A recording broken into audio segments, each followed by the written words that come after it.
a hopeful beginning. The People's Republic of China, founded in 1949, initially sought to foster strong alliances. The nation was eager to establish its presence on the global stage, aiming to build relationships that would secure its place in the New World Order. The world was emerging from a devastating war. The aftermath of World War II left many countries in ruins, struggling to rebuild their economies and societies. This period of reconstruction presented both challenges and opportunities for new alliances. China, under Mao Zedong, saw itself aligning with other communist nations. The leadership believed that solidarity with fellow communist countries would strengthen their position and provide mutual support in a world divided by ideological lines. This period was marked by optimism. The Chinese people were hopeful about their future, buoyed by the promise of a new era under communist rule. Celebrations and public displays of support were common, reflecting the collective enthusiasm. China believed in a shared ideology of solidarity. Propaganda posters and public messaging emphasized the unity and strength of the communist bloc, fostering a sense of camaraderie and common purpose among the people. The relationship with the Soviet Union, in particular, was strong.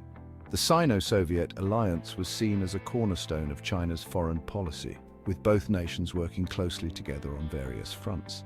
It was seen as a partnership of equals, working towards a common goal.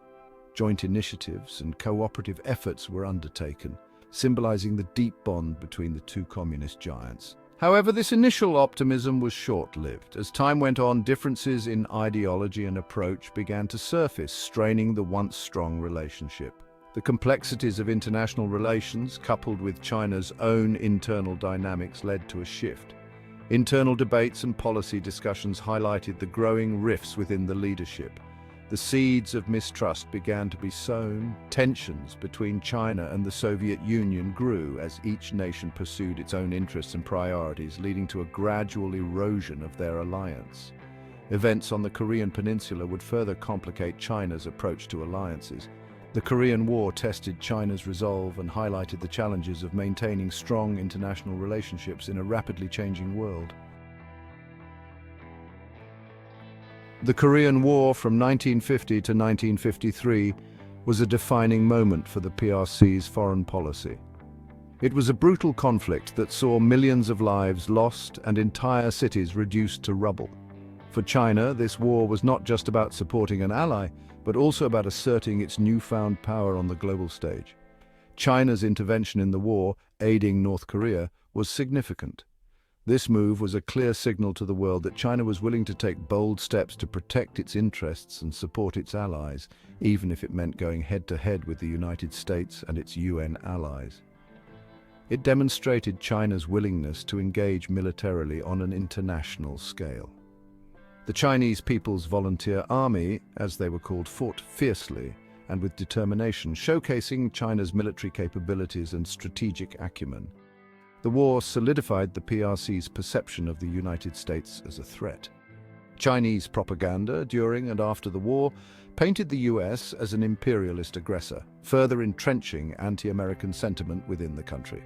However, it also revealed the complexities of its relationship with North Korea. While China and North Korea were allies, their relationship was not without its tensions and disagreements. Despite fighting alongside North Korea, China did not view the relationship as one of blind loyalty. The Chinese leadership was pragmatic, understanding that their primary goal was to secure their own national interests. China's primary interest was securing its border and preventing a US presence there. The Yalu River, which marked the border between China and North Korea, became a critical strategic point for the Chinese military. The war's end, while ending open conflict, did not resolve underlying tensions. The armistice signed in 1953 was merely a ceasefire, not a peace treaty, leaving the Korean peninsula in a state of uneasy truce that persists to this day. The experience fostered a sense of caution in Beijing about becoming deeply entangled in other nations' conflicts. The lessons learned from the Korean War would shape China's foreign policy for decades, emphasizing the importance of strategic caution and the need to balance support for allies with the imperative of national security. The Sino-Soviet split was a turning point. Initially, close allies China and the Soviet Union shared a vision of a global communist revolution. They supported each other economically and militarily, presenting a united front against the capitalist West. However, ideological differences soon emerged between the two nations. The Soviet Union, under Khrushchev, began to advocate for peaceful coexistence with the West, a stance that China under Mao Zedong vehemently opposed. China felt the Soviet Union was prioritizing its own interests over the global communist movement. Mao believed that the Soviet Union was betraying the revolutionary cause by seeking détente with capitalist countries. The relationship deteriorated rapidly in the late 1950s and 1960s. Diplomatic exchanges became increasingly hostile, and both nations began to criticize each other's policies openly. Border clashes occurred, highlighting the depth of the rift. These skirmishes along the Ussuri River in 1969 were particularly intense, bringing the two nuclear-armed nations to the brink of war.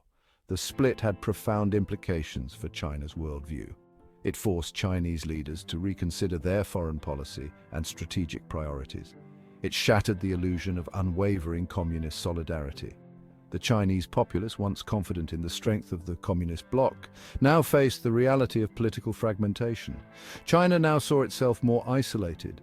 The split with the Soviet Union left China without a major ally, compelling it to navigate the international arena more cautiously. It became wary of relying too heavily on any one nation.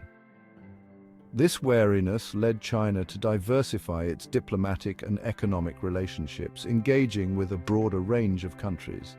This experience further cemented China's preference for maintaining its strategic autonomy.